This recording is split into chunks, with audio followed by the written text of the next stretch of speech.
السلام علیکہ یا رسول اللہ، الصلاۃ والسلام علیکہ یا حبیب اللہ، وعلی آلک واصحابک یا شفیعنا یوم الجزا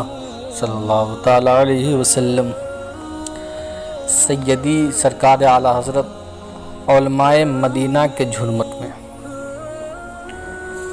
مدینہ طیبہ میں سیدی سرکار اعلیٰ حضرت امام احمد رضا خان فاضل بریلوی رضی اللہ تعالی عنہ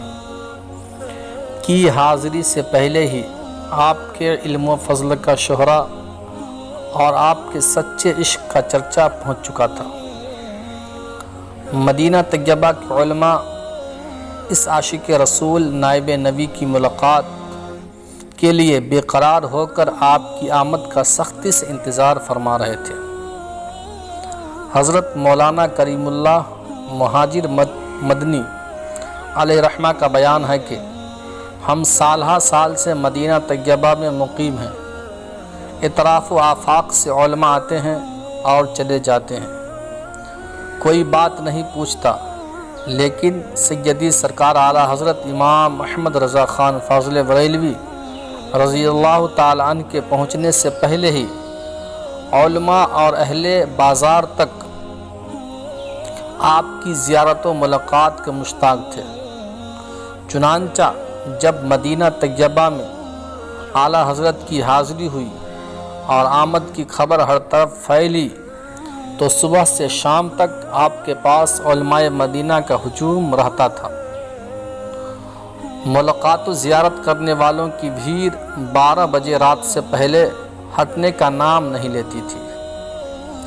یہاں تک کہ اگر کسی کو تنہائی میں اعلیٰ حضرت سے ملنا ہوتا تو وہ آدھی رات کے بعد ہی مل سکتا تھا۔ مکہ معظمہ کے علماء کرام کی طرح مدینہ طیبہ کے علماء کرام نے بھی اعلیٰ حضرت امام احمد رضا خان فاضل بریلوی رضی اللہ تعالی عنہ سے سندیں اور اجازتیں حاصل کی، اور یہ سلسلہ مدینہ طیبہ سے واپسی تک قائم رہا، یہاں تک کہ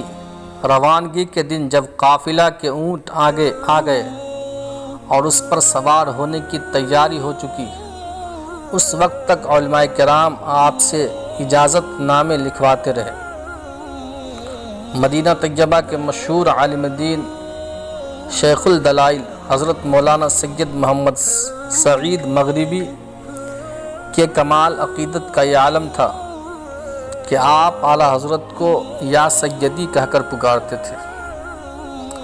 حقیقت یہ ہے کہ اعلیٰ حضرت امام احمد رضا خان فاضل بریلوی رضی اللہ تعالیٰ عنہ کے منصب و رفعت سے جس قدر علماء